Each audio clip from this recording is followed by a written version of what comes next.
Hey everyone, this is Canadian Queen 76, and I'm coming to talk to you about X Factor USA Top 5, the performances, and the results show. As always, X Factor's result shows and the elimination shows are very dramatic, and everybody's always crying and high in emotion. Yesterday, the top 5 contestants, Rachel, Josh, Chris, Melanie, and Marcus, had performed 2 songs. And the first song was a club hit. Second song was, what should we say, they were supposed to sing a song from the Pepsi Challenge, and that got nixed. And so instead, they had to sing their survival song in place of it, and they only had 24 hours to prepare for the second performance. So at this point in the game, the top 5, all of them I can see having a contract, going further in their careers, doing just all kind of things. I mean, they're all really good. They all have different styles. I mean, Melanie is the pop princess, and then you have what I call little Beyonce over here, little Rachel, and she's full of potential. I mean, she just turned 13 on the show. She started out when she was 12. So at this point, she went from a preteen to a teenager, a very young teenager, during the show. So she has plenty of potential to do whatever she's got to do. Chris Renee, he does everything. I mean, he's not the best vocalist, but he will get out there and perform. And at this point, he can grow. He can grow in the industry and just being surrounded by the right people. And Chris Renee has risen to the challenge. Marcus Kenty's straight R&B. R&B, I can see him cross over to a little bit of pop, but that's just the style it is. And Josh is our rocker guy. I mean, rock and roll to the fullest. And so when you look at the genre of music that's covered in X Factor right now, it covers everything. So comparing every style, every artist, it's like apples and oranges, just like their personalities, their backgrounds, and their age. Everything is different.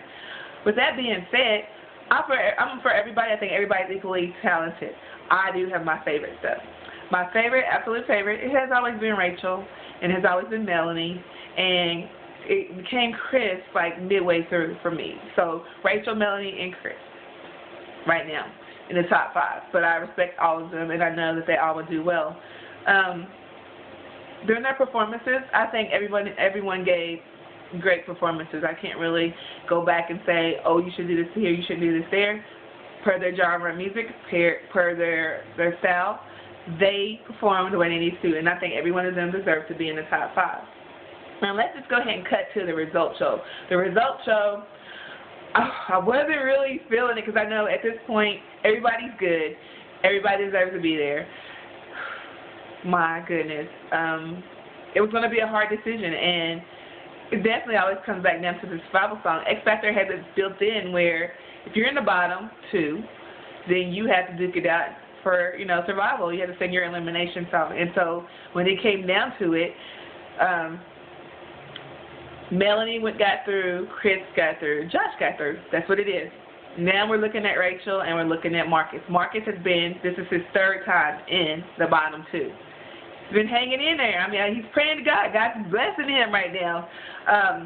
So they sing it out. Both of them did very good, heartfelt renditions of the songs. Rachel did one of the songs that she did in the past, which is one of her best performances. Marcus, came out with Mary J. Blige's I'm Going Down. So let's stop there. Mary J. was actually on the show, and she had this, her color, her blonde hair, and her bangs, and this huge French roll / whatever. I got a Twitter debate. Well, not even a Twitter debate. What do you want to call Mary J. Blige's hairstyle? I called it a huge French roll. Someone else called it a beehive, and it's just huge. And the song that she sang was so sad. Oh, Mary J. Now I heard her album was thunder though. Everybody said it was great. So what's up with this song choice? I have no clue.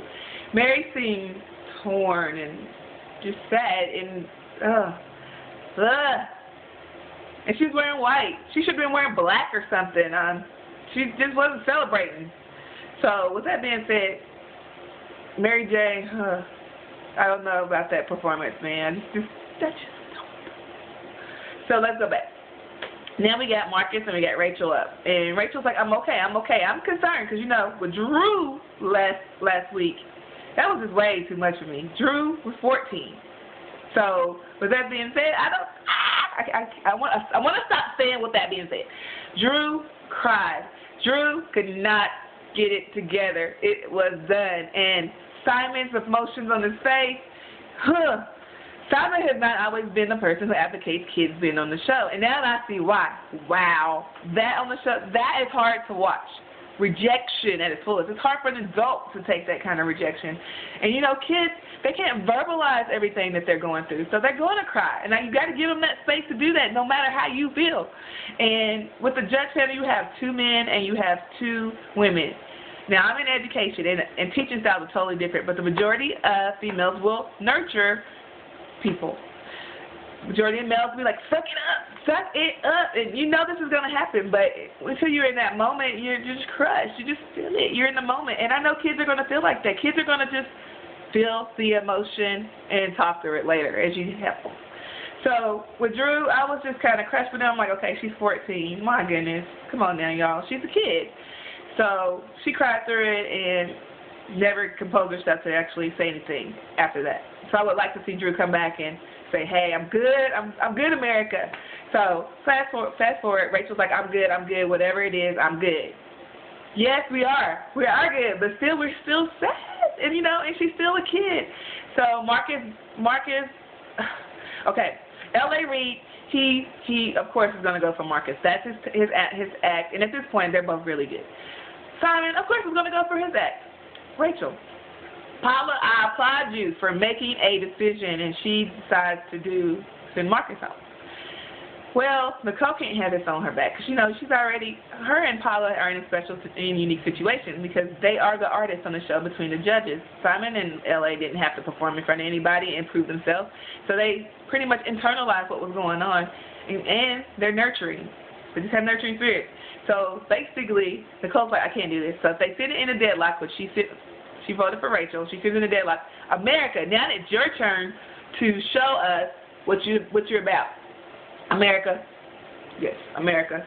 And so when it was all said and done, Rachel simply did not have enough votes to carry on. It's our fault. If you didn't vote, don't act like you're not going to watch the show now because you didn't vote. Your vote did count, and you didn't use it. For those ones who did vote, thanks, you guys. I know. We kept Rachel up in there and kept all your favorites in there. And I voted for a lot of shows before, so you can't say, I'm not watching the show because this is wrong. This is just what it is. If you don't vote, then your vote doesn't count. Your voice is So even though Rachel says, I'm good, she still collapses. And I'm like, I'm not expecting this. But then again, guess I am. She's only 13, just turned 13. So she's on the floor. She's crying. But she still talks to her. She thanks America. She thanks Simon. She thanks the judges. She's able to, talk to everyone. Still upset. She said this weird thing to her mom, though. She's like, you promised, but who knows what she was saying to her mom. I mean, her mom could have promised, hey, we're still going to fight the good fight to keep you in this business. Yeah. I think her mom would do that. And so she's like, you promise? You promise. And, of course, her mom can't promise that she stays in the show, but her mom can also really promise that she'll get that girl an agent, she'll make sure that girl gets signed, she'll make sure that girl can reach for her dreams. Her mom can promise that. They will fight for that, and I think that will happen. Rachel had a great platform to jump off of to go further. Whether it be Disney, acting, whatever, Rachel's going to do whatever it takes to get there. So with that being said, sorry, Rachel, missed you, girl, and I can't wait to see your future projects. And I know this is definitely not the end for you, and I know you know it's not, because you said it too. And she's only 13. My goodness, a lot of people's careers don't even start there. So good luck, good luck. Top 5 over. Now we're down to top 4. I think we got 1 week in, and it's X Factor USA, baby, 2011. This is Canadian Queen signing out.